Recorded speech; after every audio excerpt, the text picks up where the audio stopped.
governed by roaming bands of outlaw vigilantes. Our political leaders are smart, dedicated professionals. They've been in nonstop meetings trying to prevent this from happening. How are those meetings going?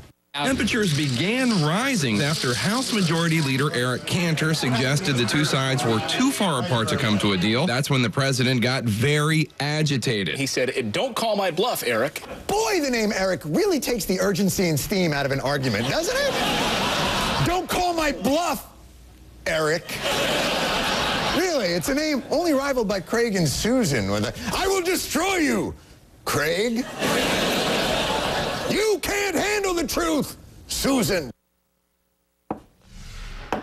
Time now for your political ticker with Tim, the host of Morning Briefing on Sirius XM POTUS live from Washington. Good morning, Tim Farley.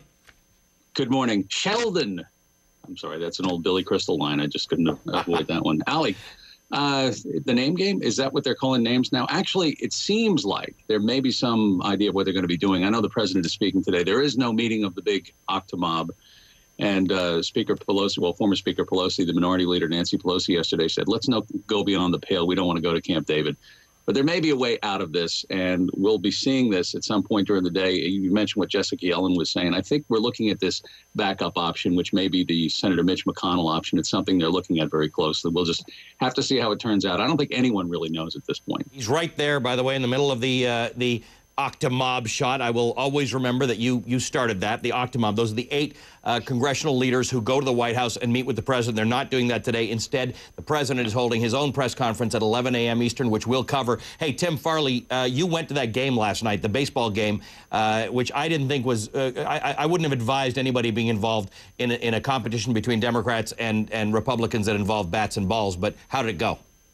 It was actually a very nonviolent event. It was especially for the Republicans, by the way, because Cedric Richmond, the freshman congressman, highly touted coming out of the New Orleans district, pitched an amazing game. It was a no-hitter until near the very end. And he struck out, I think, 13 Republicans.